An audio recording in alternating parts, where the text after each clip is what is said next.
They didn't break her mind. They programmed it. This is the story of Project Monarch, the darkest chapter of the CIA's MK Ultra program.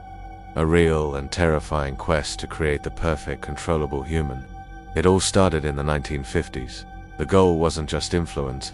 It was total control, turning a person into a puppet whose strings could be pulled from the shadows. How did they do it? The method was monstrously simple and devastatingly effective. They subjected individuals, often children, to trauma so severe that the human personality would shatter like glass. Imagine your mind breaking into dozens of pieces. Each of these shards would be molded into a new, separate personality, an alter. One alter would be the keeper of all the pain, locked away in a dark corner of the mind. Another alter would be the public face, the one that smiles for the camera, charming and completely unaware. And then there would be the most important one, the alter that obeys any command without question, without memory, without a soul of its own.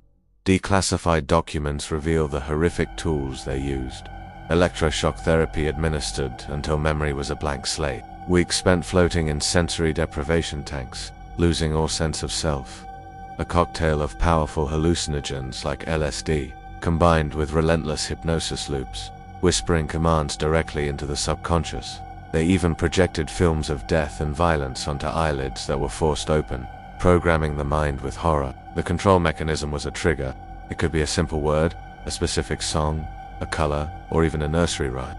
A single phone call with the right phrase could flip a switch inside the person's head.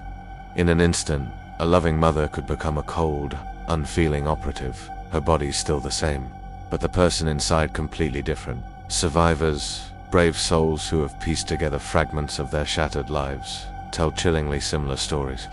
One might say, I lose hours, sometimes entire days. They're just gone. In other accounts, I find train tickets in my pocket to cities I have no memory of visiting. Perhaps the most heartbreaking is a parent hearing their own child call them by a name they've never heard before, the name of another alter officially. The story is that Project Monarch and MKUltra were shut down in the 1970s after a public outcry. But the unofficial story, whispered in the darkest corners of the internet and by those who claim to have seen the truth, is much more sinister. The project never ended. The butterflies just got better, more invisible cages. And they say these programmed individuals walk among us now. The perfect spy who can pass any lie detector because they believe the lie they're telling. The perfect assassin who has no memory of the crime they committed. Even the perfect celebrity, a shining star who never remembers the dark rituals that put them on the stage. So next time you see that iconic orange and black wing of a monarch butterfly, take a moment. Ask yourself, who is really flying? Because even now, they might still be holding the net. Please subscribe for more.